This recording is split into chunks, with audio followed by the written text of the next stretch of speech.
is Jazz Shapers with Elliot Moss on JazzFM. Listen in colour. In partnership with Mishcon de Reya. It's business, but it's personal. Good morning, this is Jazz Shapers. I'm Elliot Moss. Thank you very much for joining me. Jazz Shapers is the place where you can hear the very best of the people shaping the world of jazz, blues and soul. And right alongside them, we put someone who's shaping the world of business. We call them a business shaper. I'm very pleased to say my business shaper today is Anna Josse. She's the founder and CEO at Prism the Gift Fund, an incredibly clever idea around giving and philanthropic things. And not only that, she's the founder of a couple of other related businesses too. Anna, thank you for joining me. Good morning. Good morning. Hi. Tell me a little bit about what Prism the Gift Fund does, because I imagine that those who know it really well, and those who don't know anything about it. Of course. So it is a UK registered charity, and simply it administers the giving of individuals, groups and foundations making significant gifts to charities all over the world. And we educate them how to do it tax effectively as well. So if you've ever heard the term donor advised fund, that is actually an American term, that is what we are, and that is what we want the whole of the UK to know about. In America, giving is a big business. In this country, less so. Not in the sense of the amounts people donate, but just the structure around it, the industry. Tell me why you thought back in, I think it was 2004, around then, that's right. why you thought this would be a good idea. So in the early 2000s, the whole notion of philanthropy and professionalizing philanthropy moved from America into the UK. And there were other people looking at structures and looking at what can we create. And I was very much part of those conversations and did about 1.5 years worth of research, looked at prospective clients, looking at that American model. Things like Fidelity in America, the Rockefeller Foundation have donor advised funds, and thought, you know what? There is an opportunity in this country to create this, but really targeting the mid-upper end of the market. Now, what were you doing before this happened, before you decided to become an entrepreneur? I've had various different areas of involvement in my life, but just before that, I had been involved in setting up and running a financial services operation called Regent Capital, and that still runs today. And I have a great smart business partner, Gideon, who works with me alongside that. And my passion was philanthropy, though. So on the back of Regent Capital, I then created Prism the Gift Fund. And I believe also you were involved as the Director of Investor Relations at YAZAM. I was. Yes. So the world of technology back in 2000, which was almost like the Wild West then, I imagine. Well, I had been running the British operation. I'd set up, actually, the British arm of an Israeli-American charity. Ran that for 6 years, learnt huge amounts from the Americans, where I first got all these ideas. But high tech was developing, and I thought, I need to be part of that. And YAZAM had grown again from a bank in Israel. They'd raised $75 million from Apax, Merrill Lynch, JP Morgan. We're looking for the first European UK director.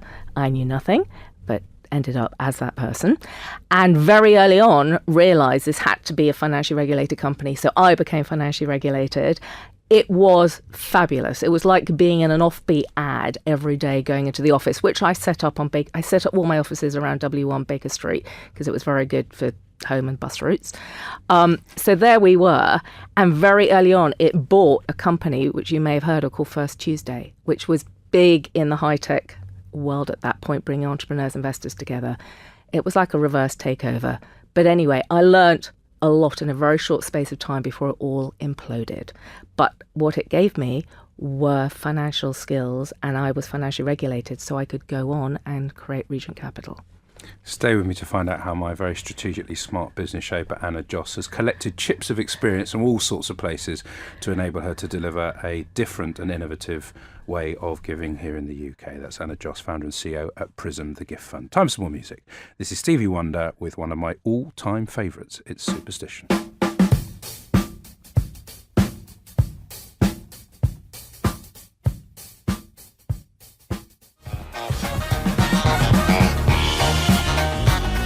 Superstition from Stevie Wonder. I know you know that because it's such a brilliant track. Anna Josse, my business shaper, founder and CEO at Prism, the Gift Fund, and we're talking about exporting, or rather importing, really brilliant stuff that's going on elsewhere.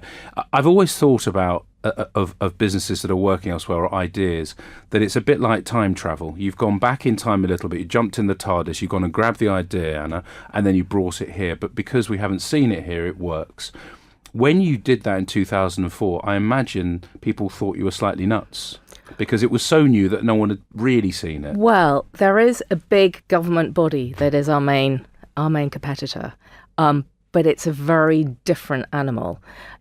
The whole ethos of Prism is it's efficient, it's personal, it's swift.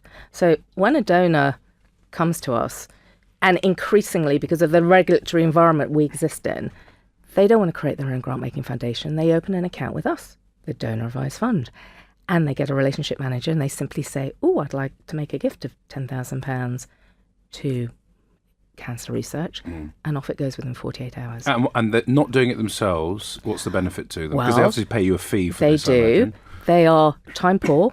They often don't keep a record of their giving. They frankly don't understand gift aid, let alone any other tax benefit that exists for philanthropy. So there is, at the moment, about £750 million unclaimed every year in gift aid. And when you set this up, was there a kind of a sense that was it slow at the beginning, or was there a very quick pickup? No, it was slow. It's hard grafting. Lots of fundraisers always come and knock on my door and expect me to hand them major donors. And I say there is no magic wand. It's called hard graft. And that's what it was until we reached a momentum where the private client industry of banks and law firms and accountants got to know us as we literally knocked on their doors and did their due diligence and started referring in, and then clients started referring clients, and that has become a snowball effect. And I would say right now the biggest challenge is managing the growth and dealing with the constant request of new clients coming in, dealing with staff, we've got 3 ads out at the moment for new opportunities. And how much money now are you essentially helping people give? Last year we gave out £20 million. Every year in the last 3 years we've raised approximately 20 to 30 million coming in, and we have about 70 to 80 million under management. So when we look at success or growth, we've got to look at each of those elements, because what's the overall objective? To get as much money out there. So each of those pieces, the income, the output, and what's under management, are all important pieces of the puzzle. When donors come to us, they often give us hundreds of thousands and multi-millions, and they may say, you know what, in year one, I'm going to give out £200,000 to the following 10 charities, and I want the balance asset managed. My personal wealth sits with, I don't know, any, JP Morgan, Barclays, wherever it is. And we then, very flexible, that's another great aspect of Prism. Wherever you want, you've got a hedge fund, it can go into a hedge fund, buy bonds. It's incredibly flexible. We've got money sitting in agriculture in Canada. So they then have that opportunity for the balance to grow whilst they're still making gifts out. When you actually made the decision to go and do your own thing, and obviously Regent Capital was the first move into that, was that a good feeling? Was it liberating knowing that it was your own baby as opposed to being an employee, or was it the opposite? I was never a good employee. I started life in Pepe jeans and remember shouting at my boss then saying, do you have any idea how to work a photocopier? Really, for God's sake. And bossed people around from a very young age, and I think a corporate environment would never have worked for me. Stay with me to find out why the corporate environment doesn't work for Anna Josse, my business shaper. Much more coming up from her in a couple of minutes, but first we've got some words of advice from our programme partners at Mishcon for your business. My name's Gary Miller, and my particular area of expertise is anything to do with dishonesty, bribery, corruption, and any disputes where people are investigating misconduct. Sadly, in the litigation world in which I live, disputes are often focused on the giving and receiving of gifts. In this current climate, and it's not going to get any better, is think twice about the nature of the hospitality and the circumstances of the hospitality that you're giving or receiving.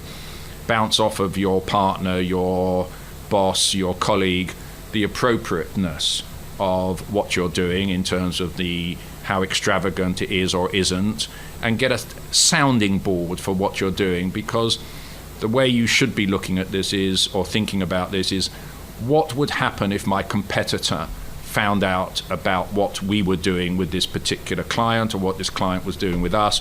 Would they be able to make some form of negative comment, or would it portray me or my client in a negative light? And so I think that that's probably one of the best pieces of advice I can give people, is think twice and think about what it would look like if a competitor found out about it. Jazz Shapers on JazzFM. In partnership with Mishcon Raya. It's business, but it's personal. You're listening to Jazz Shapers here on JazzFM with me, Elliot Moss, every Saturday morning from 9 a.m. sharp. If you ever miss the programme, and I hope you don't, because you'll be on the naughty step if that happens, then you can go into iTunes and put in the words Jazz and Shapers. Alternatively, go to jazzfm.com for catch-up for a week for the last week's programme, or even a really natty little device. It's called Alexa. It's sitting there somewhere near you right now. You can enable Alexa by saying those words with Enable Jazz Shapers, and then say Play Jazz Shapers, and everything will magically happen. Right in front of me, though, now I have Anna Josse, and she's the founder and CEO at Prism, the Gift Fund, and we've been talking about importing clever things over here and creating a new business, creating a new category. You said you were a bad employee. Many of my guests say this. Did you, in those early months and years, ever doubt that you'd made the right move towards creating this new way, this new, more organised way of delivering philanthropic solutions? No. I think maybe that's a key part of being an entrepreneur, just having an absolute self-belief and having a confidence. And I must give credit to Gideon as well, because having a business partner, I think, helps. And he's brilliant at financial structuring. So he brings sense and numbers to, any development. And that's important as well, also to know where your limitations lie. And in terms of those limitations, what would you describe them as for you?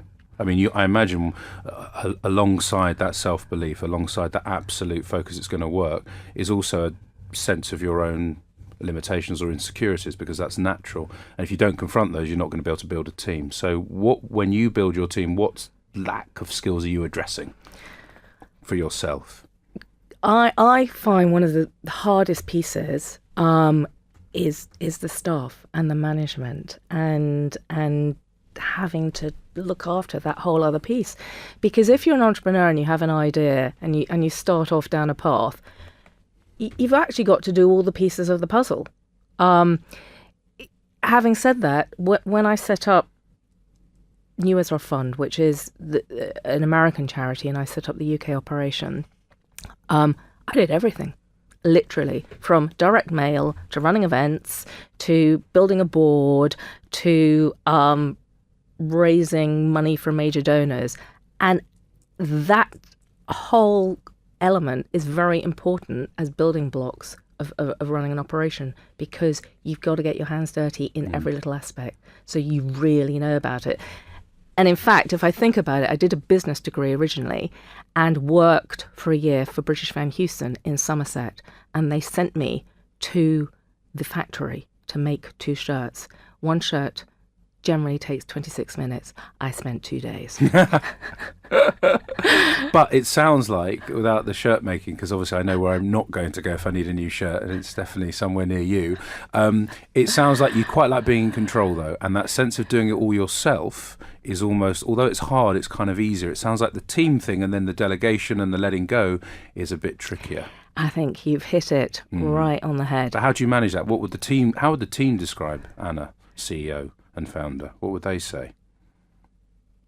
I need to be a bit softer. And you need to let go of it. And I need to let go. We can do this therapy. It's free. This bit's extra. I'm not going to even charge you for it. The party that we ran last weekend for my family, someone wrote to me and said, "Who's your event organizer?" I said, "Me." I can see that's true.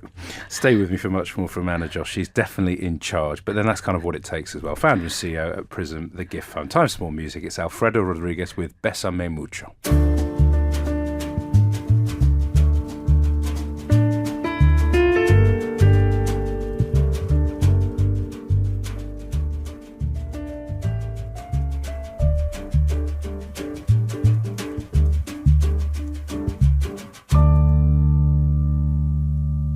That was Bésame Mucho from Alfredo Rodriguez, a gentle take on that classic. Anna Josse is my business shaper, and we've been talking about wanting standards to be high and making sure the team knows what's expected. You obviously enjoy all the aspects, or pretty much all the aspects of the business, and letting go obviously is one of the hardest things, and I think we've established that. What drives you now? You're 14 years on into the business. Is it just that it should be bigger? Is it that you should be better? Because there's more and more regulation. It's getting tougher.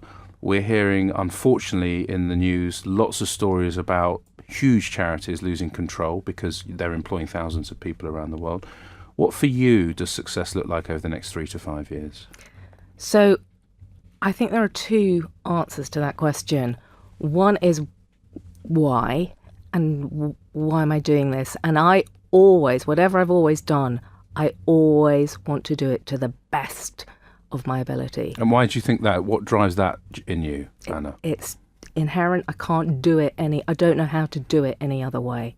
It's just, I can't do something. When I have people for dinner, I want the flowers there. I can't do it any We're other way. available on Friday, by the way, so it's next week. We put it in the diary. I bet you cook well. And you prepare the flowers or you organise whatever it is. Yeah, it's all ordered. Perfect. Thursday night, early Friday morning. Yeah. We'd love to have you. But sorry, yeah. So, and the other piece, and we just had a great blue sky session with our board in November and created a vision for the next few years. And that vision is, let's get to 500 million. Let's get to 500 million. And why? Because we can shape philanthropy in this country if we let everyone know how easy it is to have a donorised fund, to encourage giving, to educate people to give. We can change the landscape and the amount that people give in this country. And that's our vision. That's where we're heading. So shaping the whole world of giving. Within shaping, is there a part of it which talks about driving governance and accountability of the very charities you're giving to? Because it seems to me that contract, that relationship, that sense of trust has been diminished slightly, and it needs looking after. How does a business like yours do that in the way that a vanguard in the asset management world would affect the governance of the businesses it invests in? So it is fundamental, the regulation that one's under as a charity and the giving, to know who you're giving to get reporting back, to get accounts, particularly when you have people giving multi-year gifts. You're not going to give year 2 unless you're happy with what they've done with year 1. And because we can gift all over the world, the kind of regulation and due diligence we go through before we can make a gift overseas is very extensive. So it's increasingly, you're right, increasingly burdensome running a charity, but there is our opportunity, because lots of people do not want to create their own grant-making foundation or do not want to create their own operational charity and come to us to use our regulatory roof because we have that expertise. And very briefly, I think part of it is governance and regulation, but the other part's culture, because what drives big organisations is a sense of values.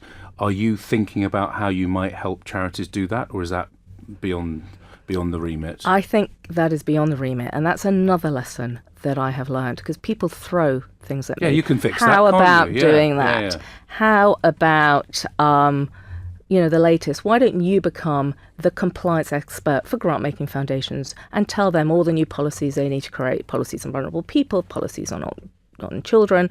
And I said, that's not what we do. One of our greatest strengths is the objective I set in 2004 remains the same objective today, and that shows it works. So I'm not going to get sidetracked. In addition to the work that you're doing, and it's interesting because here's a dichotomy coming up. You're very focused on the main thing, which you set down in writing in 2004, and it's great that in November you put down a vision to kind of where do we go, and the 500 million under management it's a big vision, is shaping that industry. It's fabulous. You've also got other interests. Regent Capital is a vehicle for you, and it's FCA regulated. And how do you find the headspace? Slalom mono water skiing. Of course, I didn't see that coming much. And when do you get a chance to do that? Is it whenever you can? Weekends, 8:30 in the evening through the summer. Have you ever encountered any obstacles because of your gender? No, I don't think so, actually. I personally haven't. I think I've had to, over the years, probably play a game sometimes. In what sense? Stupid, arrogant, successful, powerful men who think they can take advantage. I was never going to put myself in that position, but if that's what they thought, let them think that. And do you see yourself as a role model, or does that not? Not really. Maybe one day. Not really. Maybe a role model to my son. I think maybe to him that's important. And of all the roles that you play, what is the most important one, being a mother rather than being a successful business person? I think both are. I don't think I would be happy in life if I didn't have both, actually. Good luck. It's been really lovely talking to you, and make sure those team members are given a bit of space as well, just like you need space. It's fine. You can do what you like with them. I'm sure they're very happy, and they'll be listening and going, she hasn't told you anything. Half the stories. Really, really good luck, and I really do hope you can shape the industry, because philanthropy is an incredibly important thing, and it's a great innovation to have brought it across in the way that you have. Just before I let you go, what's your song choice and why have you chosen it? So it is Take 5 by Dave Brubeck. And the history behind that is my husband brought it, first of all, to me. He told me about the music. And then Dave Brubeck's son rented a property from a charitable foundation, which we were involved with, and at the same time was playing in Ronnie Scott's. And now my very talented son, who's a pianist and a saxophonist, is playing Take 5. So it's there in our lives.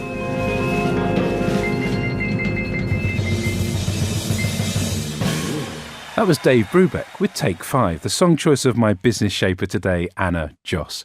She identified an opportunity and she went hell for leather to make it happen here in the UK. She had huge amounts of self-belief, and this has really helped ensure that she continues to drive her business forward. And finally, she understands the importance of focus.